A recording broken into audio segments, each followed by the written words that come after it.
हम यहाँ पर परिवृत्त के बारे में देखेंगे जिसका माप ए बी बराबर 5 सेंटीमीटर, बी सी बराबर 6 सेंटीमीटर और कोण ए बी सी बराबर 70 अंश का दिया हुआ है। तो सबसे पहले हम यहाँ पर क्या करेंगे, बी सी के माप का एक पहले रेखाखंड खींच लेंगे जो कि है 6 सेंटीमीटर।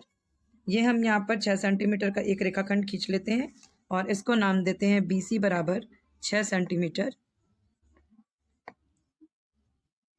हम ये जो काम करेंगे उसी काम को ही हम यहाँ पर रचना के पद पर लिखते जाएंगे। तो रचना के पद पर हम यहाँ पर लिखते हैं सबसे पहला पॉइंट कि हमने BC बराबर 6 सेंटीमीटर का रेखाखंड खींचा, एक रेखाखंड खींचा। अब हम इसके आगे कोण की बात करेंगे तो जो B बिंदु है वहाँ पर हम 70 अंश का कोण हमको बनाना है। तो B बिंदु को हम लेते हैं और यहाँ से हम 70 अंश का एक कोण बनाते हैं। ये इस तरीके से हम स्केल की सहायता से मिलाते हुए 70 अंश का कोण यहाँ पर बनाएंगे और यहाँ पर हम सेकंड नंबर पर लिखेंगे कि कोण ABC बराबर 70 अंश बनाया।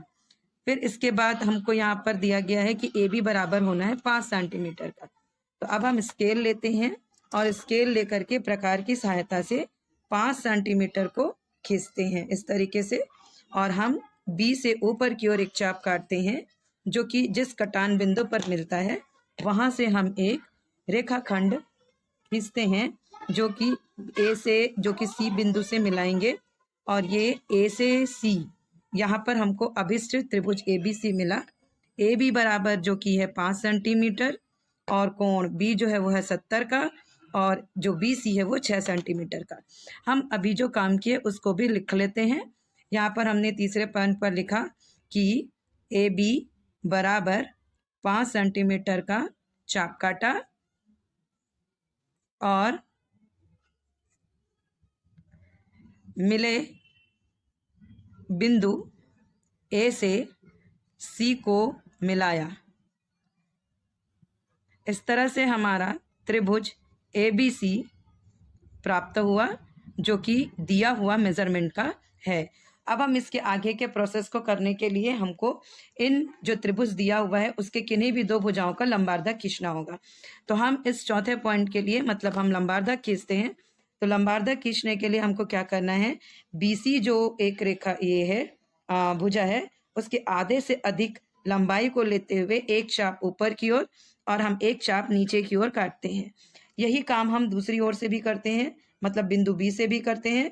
ये हम लिए एक चाप ऊपर की ओर और एक चाप नीचे की ओर हमने काटा। आपने यहाँ पर देखा कि ये दो कटान बिंदु हमको मिलते हैं। इन दोनों कटान बिंदुओं को हम इस तरीके से यहाँ पर एक स्केल की सहायता से मिलाते हैं और हमें एक सीधी रेखा की प्राप्ति होती है जो कि BC का लंबार्धक है। यही प्रक्रिया हम फिर से B और A भुजा के लिए लेंगे।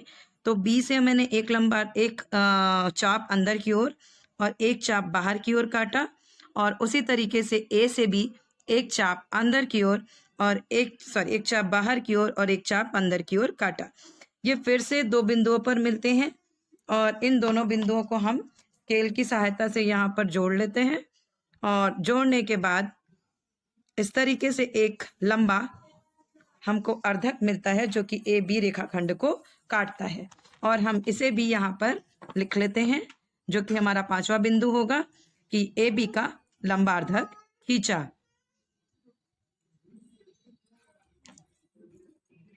अब इसके बाद आप यहाँ पर देख रहे हैं कि ये जो दोनों लंबार्धक हैं वो एक बिंदु बीच पर यहाँ पर मिलते हैं। हमने इस बिंदु का नाम दिया O। तो यहाँ पर हम लिखेंगे कि कटान बिंदु जहां पर लंबार्धक एक दूसरे को काट रहे हैं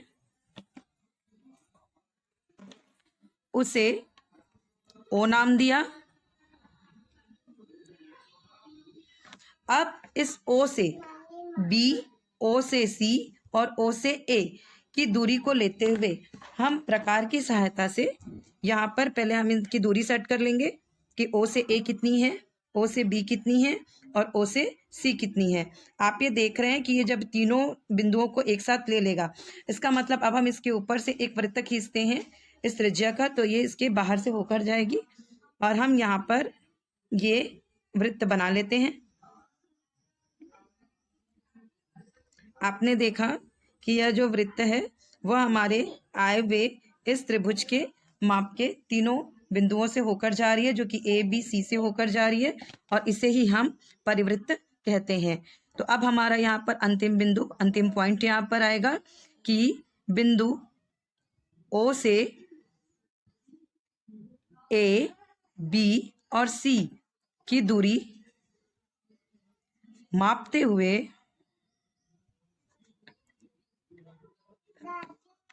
प्रकार की सहायता से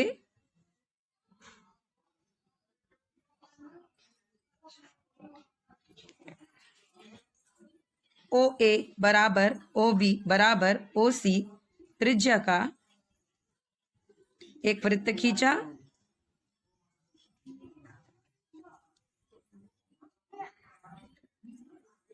यह वृत्त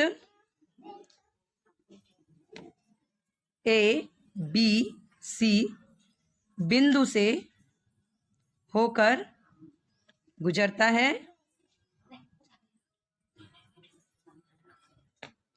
अंतिम पॉइंट, परिगत वृत्त त्रिभुज एबीसी का प्राप्त हुआ। तो इस तरीके से आपने देखा कि हमने ये जो त्रिभुज है एबीसी, जो कि दिए हुए मेजरमेंट का था, उसके परिगत वृत्त की रचना की और उसके रचना के पदों को भी हम साथ साथ लिखते गए। तो इस तरह से यदि हम काम करें तो हमको जो इस प्रश्न में मिलने वाले पूरे 6 नंबर हैं वह आसानी से मिल जाते हैं। तो अब हम अगले वीडियो में अंतर्गत वृत्त के बारे में देखेंगे।